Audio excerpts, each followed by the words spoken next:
मैं माननीय चीफ साहब को भी, माननीय माहेश्वरी साहब को भी आश्वस्त करता हूँ, जो आपने मांगा वो तो देंगे ही, और जो नहीं मांगा वो भी देंगे। इसमें कोई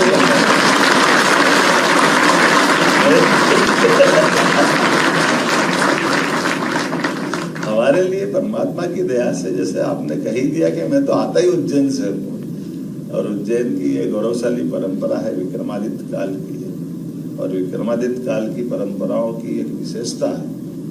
ये भी एक हमारे लिए जानने समझने का विषय है।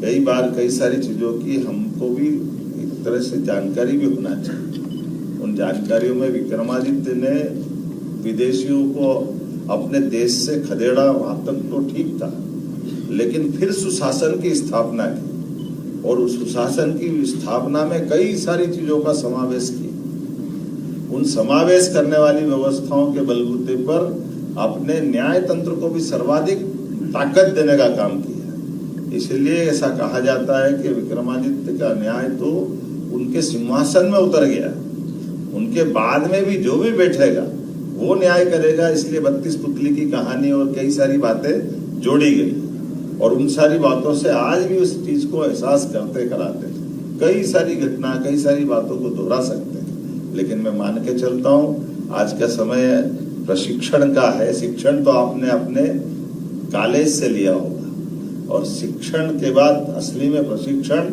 ये जीवन भर आपके लिए, यहाँ जो प्रशिक्षित आप होगे, ये बहुत जवाबदारी वाली जगह है, जिसके आधार पर, जैसे मैंने प्रारंभ में भी कहा है, कि आप जब किसी का पक्ष लेकर के न्यायालय के सामने विषय रखेंगे, तो मैं मान के चलता हूं कि आपको ये प्रशिक्षण आपको अद्भुत ताकत देगा, ऊर्जा देगा, और सच्चे अर्थों में आपको अपने इस मानव जन्म